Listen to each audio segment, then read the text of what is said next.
This is a review of VitalSleep for Snoring Mouthpiece Review.com. The review will show you what VitalSleep looks like, how it works, actual results from using it and how to clean it. VitalSleep comes with this booklet which shows you how it works by opening the Airway. Details on using the adjustment tools. Fitting instructions and how to care for the mouthpiece. The VitalSleep mouthpiece comes in this case. It also includes fitting and adjustment tools.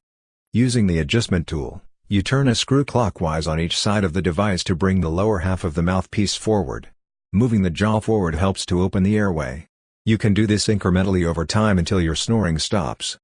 VitalSleep has an airway opening of 6 mm. This is a wide enough opening to allow for the tongue to advance through it and can further help reduce snoring. To fit VitalSleep, first insert the separator through the airway opening. Here you can see a triangle which indicates the top of the mouthpiece. Next, boil water and then turn off the heat. Immerse VitalSleep into the hot water for exactly 10 seconds using tongs. VitalSleep can overheat easily, do not keep the mouthpiece in the water beyond 10 seconds. Once the 10 seconds have elapsed, remove VitalSleep from the hot water, making sure the mouthpiece is not too hot for your mouth. Bite down on the mouthpiece and use your fingers to mold it to your teeth for 30 seconds. Once the mouthpiece has been fit to your mouth, put it in cold water for 30 seconds to solidify the impression. The mouthpiece should be slightly customized to your mouth but won't show deep teeth impressions. These are actual results from a patient before and after wearing VitalSleep. Before wearing VitalSleep, the patient recorded snoring.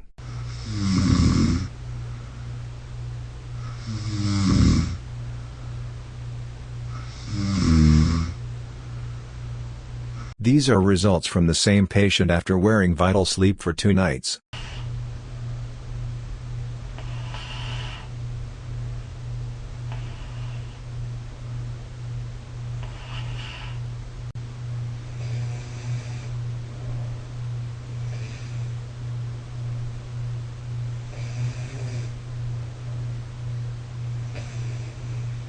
These results indicate that the patient snored less. These are oxygen saturation results from the patient while they wore VitalSleep. The results indicate that the patient could breathe properly, with oxygen levels above the red line. You can clean VitalSleep with a toothbrush and toothpaste. You can also clean it with denture cleaner. You should clean VitalSleep every week or if you notice it having stains or odors. Overall, VitalSleep was able to reduce a patient's snoring. The ability for the mouthpiece to be adjusted and the large airway opening for the tongue help reduce snoring. Thank you for watching this Snoring Mouthpiece review on VitalSleep. For more reviews on snoring mouthpieces, please visit snoringmouthpiece review.com.